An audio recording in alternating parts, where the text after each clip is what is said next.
एकादशी के दिन बन सके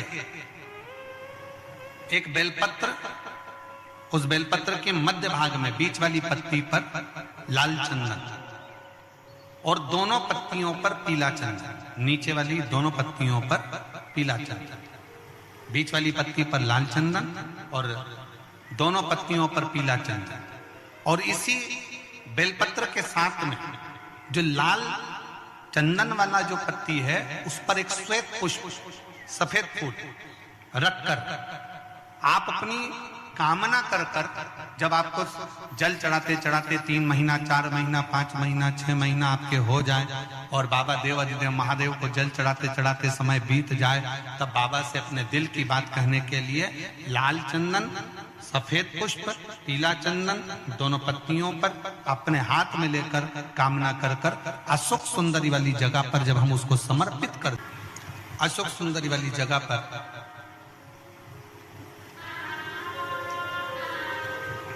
ये शिवलिंग जलाधारी और उसके सामने का जो भाग है उसके मध्य भाग में अशोक सुंदरी का स्थान।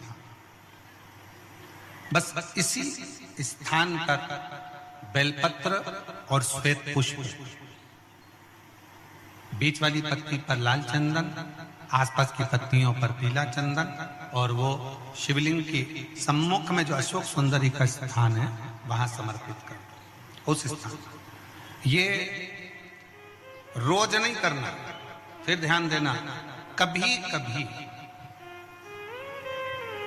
4-6 महीने निकल जाएं, 8 महीने निकल जाएं, 3 महीने निकल जाएं, 5 महीने निकल जाएं उस स्थान, और ये हमने एक बार नहीं बताया, इसको पहले भी वर्णन कर सकते। एकादशी के दिन गंगा के जल में मात्र 7 बेलपत्री डालकर जो नंदीश्वर भगवान अर्थात जो शंकर जी के शिवलिंग के सामने नंदी होता है, उस नंदी के चरण पर गंगा का जल चढ़ाकर बेलपत्री शिव पर समर्पित कर देता है, उसके घर में रुपया रुकना चालू हो जाता है, फिर वो गलत जगह पर नहीं जाता, गलत स्थान पर वो धन जाएगा ही नहीं।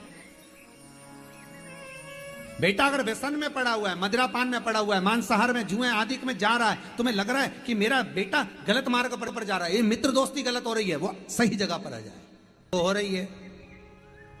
30,000 रुपये महीना, 40,000 रुपये महीना कमा कर लेकर भी आ रहा है, कमाई तो आपकी हो रही है, 30-40 हजार रुपये महीना आप कमा रहे हो, 50,000 रुपये महीना, 1 लाख, 2 लाख, 4 लाख रुपए आप कमा भी रहे हो, पर आया और चला गया, उसका क्या करोगे?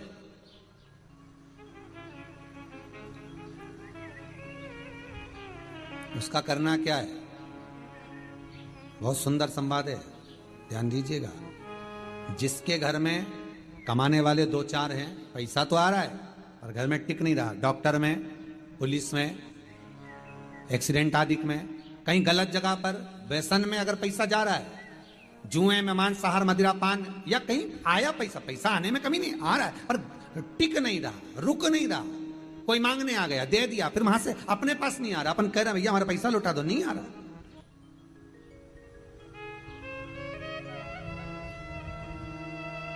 करना है एकादशी।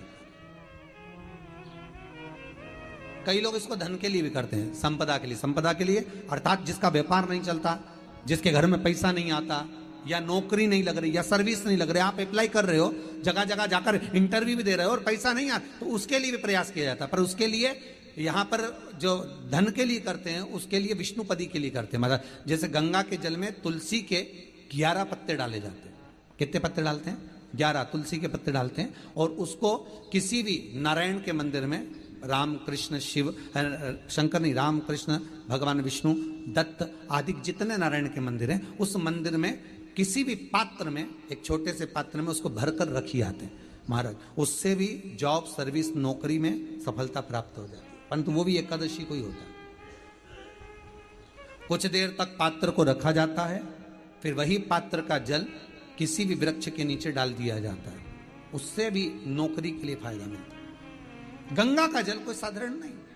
पैसा, धन ज्यादा आने लगे तो पत्नी को कहना चाहिए कि देखो थोड़ा बहुत मेरा मन है, शिव महापुराण की कथा हो जाए या फिर कहीं सत्कर्म में लग जाए, कहीं ब्राह्मण भोज, साधु भोज, सन्यासी भोज, गुरु जन में, संत जन में, साधु जन में, तपस्वी जन में कहीं लग जाए। ये धर्म पत्नी। जहां धर्म जुड़ा हुआ हो वो धर्म। महाराज कुछ तिथियां होती हैं, जिन तिथियों में अगर आप रोज गंगा का जल शंकर को नहीं चढ़ा सकते तो शिव महापुराण कथा कहती है, स्कंद पुराण कहती है, विष्णु पुराण कहती है, गर्ग संहिता कहती है, गीता प्रोस गोरखपुर का कल्याण का गंगा अंक कहता है कि कुछ तिथियां भारत की भूमि पर ऐसी वर्णित है जिन तिथियों में भी गंगा का जल हम शिव को अगर एक बूंद भी समर्पित कर रहे हैं, गंगा का जल मात्र एक आधी चम्मच भी, आचमन जितना भी अगर हम शिव को समर्पित कर रहे हैं तो उसका सुख आनंदित है। जैसे पंचमी तिथि, नवमी तिथि, दशमी तिथि, एकादशी, प्रदोष, पूर्णिमा, अमावस्या, ये तिथियां हमारे यहाँ जो दी गई हैं, इन तिथियों में अगर हम गंगा का मात्र थोड़ा सा जल भी अगर जल के पात्र में डालकर गंगा जी का जल थोड़ा सा भी शिव के पास लेकर जा रहे हैं तो ये एक भाव अपने भीतर होना चाहिए कि आप केवल गंगा का जल साधारण शिव मंदिर में समर्पित नहीं कर रहे हो, आप गंगा का जल भले अपने घर से लेकर जा रहे हो और थोड़ा सा भी जल ले जाकर अगर शिव को समर्पित कर रहे हो तो तुम्हारे भीतर यह भाव होना चाहिए कि मैं गंगोत्री से जल भरकर सीधे रामेश्वर में ले जाकर गंगा के जल को समर्पित कर रही हूं। श्रावण के महीने में या अन्य महीने में आप शिव को समर्पित कर रहे हैं, यह आपके भीतर एक भाव उत्पन्न होना चाहिए। एक बात आपको कही थी गुरु महिमा में कि घर से जब निकला करो ना तो भगवान देव अधिदेव महादेव का नाम लेकर श्री शिवाय नमस्तुभ्यम। घर से जब निकलो, कोई कार्य के लिए जा रहे हो तो आप श्री शिवाय नमस्तुभ्यम का स्मरण कर कर जाइए। आप किसी काम के लिए आगे बढ़ रहे हो, श्री शिवाय नमस्तुभ्यम का स्मरण कर कर जाइए। जिस समय आपके मुख से श्री शिवाय नमस्तुभ्यम का स्मरण हो जाए या शिवलिंग का स्पर्श हो जाए या शंकर का अनुमोदन कर कर ओम नमः शिवाय बोलकर या राम बोलकर, कृष्ण बोलकर, शिव बोलकर, आपके भीतर जो रमा हुआ है, आप राम को मानते हैं आप राम को मत माने, हम मना नहीं करेंगे। आप कृष्ण को माने तो कृष्ण को माने, हम मना नहीं करेंगे। आपका दिल जिससे लगे, आपका चित्त वृत्ति जिससे लगे, और उस पवित्र भूमि में ना जाने कितने साधक, कितने साधु, कितने तपस्वी, कितने संत, कितने महात्मा, कितने जोगी, कितने सन्यासी, कितने ब्राह्मण जन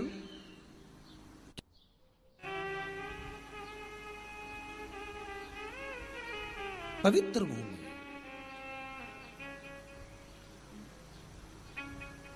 और उस पवित्र भूमि में ना जाने कितने साधक, कितने साधु, कितने तपस्वी, कितने संत, कितने महात्मा, कितने जोगी, कितने सन्यासी, कितने ब्राह्मण जन, कितने विद्वत जन इस भारत की भूमि पर भ्रमण करते रहते हैं, तप साधना करते रहते हैं, उपासना करते रहते हैं, मंत्र जाप स्मरण करते रहते हैं। और जब उनका मंत्र जाप का फल इस भूमि पर प्राप्त होता है तो यहाँ की जो रज है, यहाँ की जो धूल है, यहाँ की जो माटी है, वो सुख का अनुभव करा देती है, एक आनंद का अनुभव करा देती है। श्री भागीरथ बाबा गंगा जी को लेकर आए।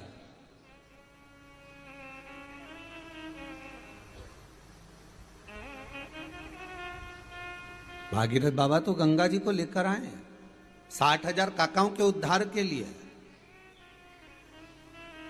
और वो गंगा भी बहती हुई गौमुख से लेकर चलते चलते चलते चलते वो गंगा भी कलकत्ता तक जब पहुंची है, गंगा सागर तक जब पहुंची है, तो उसके घाट पर, उसके तट पर, गंगा महारानी के किनारे पर जितने भक्त, जितने साधु, जितने सन्यासी, जितने साधक, जितने उपासक, जितने जीव रह रहे हैं, ये गंगा उनका कल्याण कर रही है। और जो उसकी शरणागति में जा रहा है, गंगा उसका उद्धार कर रही है। गंगा किसको संवारती है?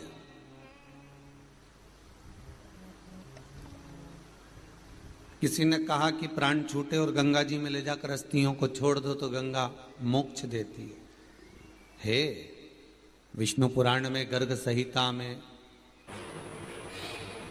देवी भागवत में, शिव महापुराण में, स्कंद पुराण में लेख लिखे हैं।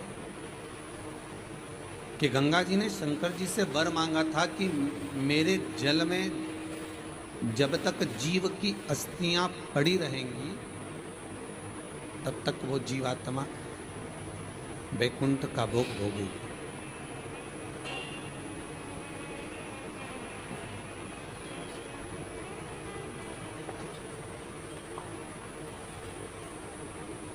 पर गंगा जी ने एक बात और कही है, शिव महापुराण में आपने श्रवण करा ना करा, पर एक बात और गंगा जी कह रही है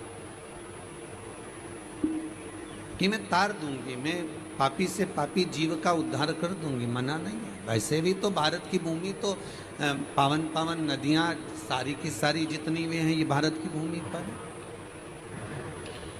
ये भारत माता पर विराजमान है। सारे के सारे पावन तीर्थ इस भारत की भूमि पर विराजमान है।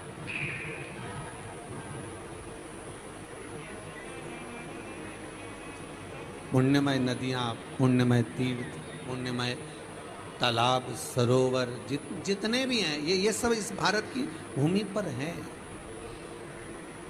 गंगोत्री में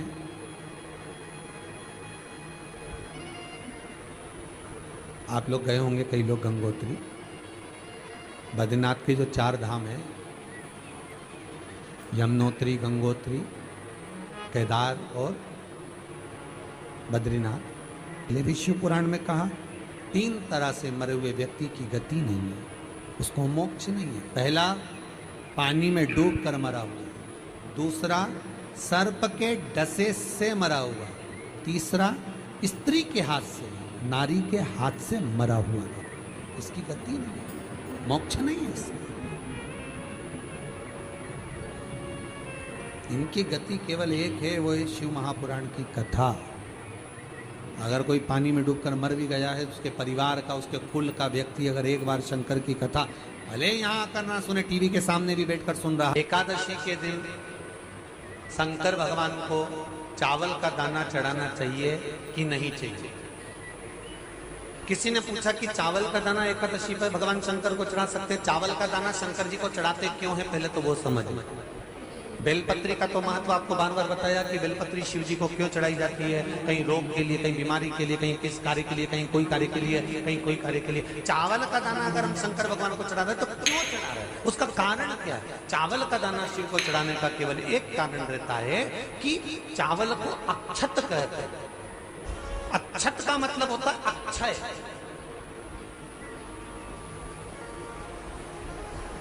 अभी हमारे यहाँ एक तिथि आने वाली है, अक्षय तृतीया। उसका मतलब क्या होता है? अक्षय, जिसका कभी क्षय ना हो। जब हम भगवान शंकर को चावल का दाना चढ़ाते, जैसे बहुत ध्यान दीजिएगा महाराज, बहुत समझने वाली बात है, बहुत ध्यान से।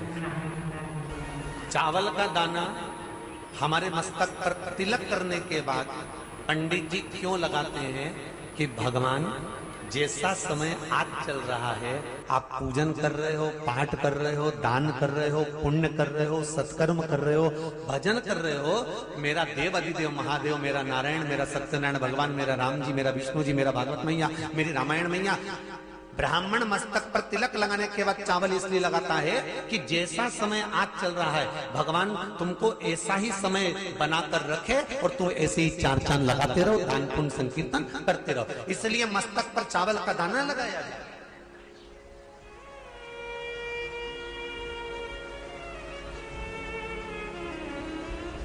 कोई मर जाता है,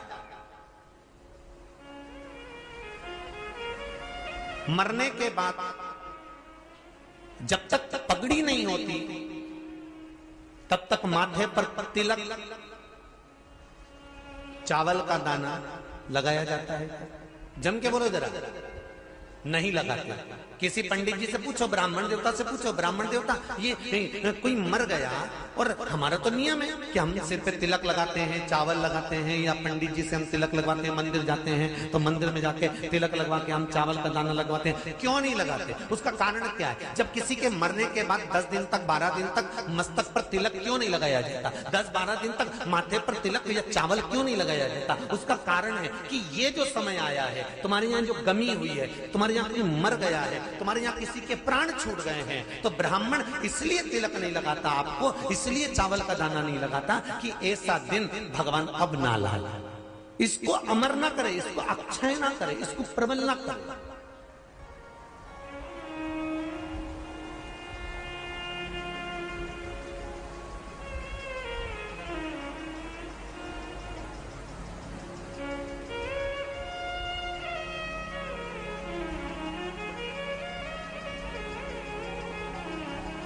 और जब चावल का दाना, तो यहां शिव महापुराण की कथा करी, चावल का दाना हम शिव जी को क्यों चढ़ाते हैं, भगवान को क्यों समर्पित करते हैं, भगवान की पूजन में अक्षत क्यों समर्पित करते हैं, चावल क्यों समर्पित करते हैं, उसका कारण क्या है। तो कहा आज मैंने जब चावल का दाना आपको समर्पित करा है, जिस भाव से, जिस विश्वास से, जिस श्रद्धा से, जिस मन से मैं आपको रिझा रही हूं, हे भोलेनाथ मेरी ये मनोकामना पूर्ण कर, इसको अक्षय कर देना, इसको अमर कर देना, बस इतनी कृपा आप कर। किसी ने पूछा एकादशी के दिन चावल चढ़ाए कि नहीं चढ़ाए, तो यहां तो सीधी सीधी बात है, बीमारी देखकर थोड़ी ना आती है कि नवरात्र चल रहे हैं कि सावन का सोमवार चल रहा है, बीमारी तो बीमारी। तुम चावल मत खाओ। तिरुपति कौन कौन गया, हाथ उठाओ, ठीक है। जगन्नाथ जी कौन कौन गया, हाथ उठाओ, हाँ ठीक है।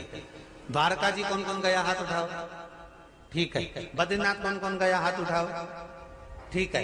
एकादशी के दिन कभी तुम बद्रीनाथ चले जाओ, एकादशी के दिन तुम द्वारका चले जाओ, एकादशी के दिन तुम तिरुपति चले जाओ, एकादशी के दिन तुम जगन्नाथ चले जाओ, एकादशी के दिन तुम्हारी मर्जी पड़े भगवान के किसी धाम में चले जाओ और भगवान को भोग लगाओ और उनकी थाली को झांक कर देखना, उसमें चावल जरूर मिलेगा, उसमें ऐसा नहीं है कि चावल नहीं मिलेगा। बद्री नारायण में भगवान को चावल का भोग लगा हुआ मिलेगा, द्वारका में चावल का भोग लगा हुआ मिलेगा, आपको जगन्नाथ में चावल का भोग लगा हुआ मिलेगा, तिरुपति में मिलेगा, द्वारकाधीश में मिलेगा, नाथद्वारा में मिलेगा, सांवरिया सेठ में मिलेगा, काकरोली जी में मिलेगा। आप जहां जाओगे वहां पर एकादशी के दिन भगवान को चावल आएगा, क्योंकि भगवान के लिए परहेज नहीं है। जो काम में डूबा हुआ है, जो आसक्ति में डूबा हुआ है, जो लोभ में डूबा हुआ है, जो वासनाओं में डूबा हुआ है, जो तृष्णा में डूबा हुआ है, और जो माता के गर्भ से जन्म लिया, एकादशी के दिन चावल उसको नहीं खाना। अब हमारे यहां तो कहावत में कहते हैं, राम जी की जब स्तुति गाते हैं तो कहते हैं, भय प्रगट, आती है आप लोगों को, एक लाइन तो आती होगी, गाओ जरा। भय प्रगट दीन कौशल। अब रामचरितमानस में कहा भय प्रगट कृपाला, प्रगट मतलब एकदम सामने आ गए। यहां लिखा है पेदा भय लाला। अगर तुलसीदास जी लिखते तो जन्म लिया होता राम जी ने, तो तुलसीदास बाबा लिख देते कि पैदा भय, माता के गर्भ से इनका जन्म हो। नहीं नहीं नहीं, यहाँ कहा भय प्रगट कृपाला दीन कौशल्या, यहाँ प्रगट। एकादशी के माता पिता कौन है? सबसे पहले एकादशी का व्रत किसने रखा था?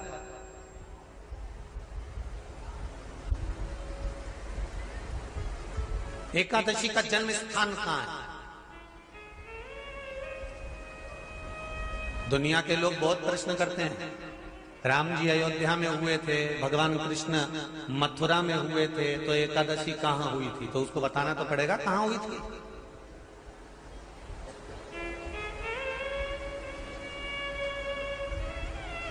उसमें हमने वर्णन किया कि एकादशी के माता पिता कौन है, एकादशी का व्रत सबसे पहले किसने करा, एकादशी का जन्म कहां हुआ, एकादशी को क्यों चावल नहीं खाते, एकादशी के दूसरे दिन चावल का दाना खाना क्यों जरूरी है।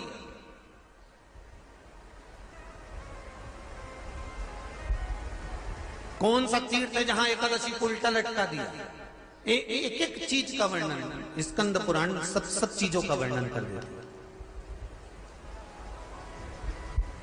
प्रत्येक तो यहां जो वर्णन आया कि आप मनुष्य जो माता पिता के गर्भ से माता के गर्भ से जन्म लिया हो, संसार में जिसका जन्म हुआ हो और मृत्यु लोक में गर्भ की कैद में रहने के बाद जन्मा हो, उसको एकादशी के दिन चावल नहीं खाना चाहिए।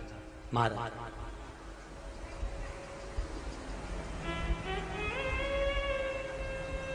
पर यहां शास्त्र ये नहीं कहता कि भगवान को चावल नहीं चढ़ाना चाहिए।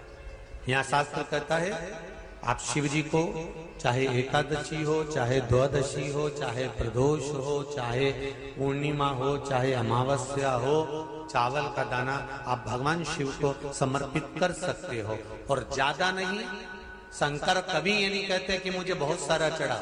शंकर जी की कथा कहती है कितना, मात्र एक चावल का दाना। हमको उनसे भी कहेंगे जो लोग कहते हैं ना कि हम आज हमारा सावन का महीना है तो आज हमें भगवान को 1.25 लाख बेलपत्र चढ़ाएंगे, तो कोई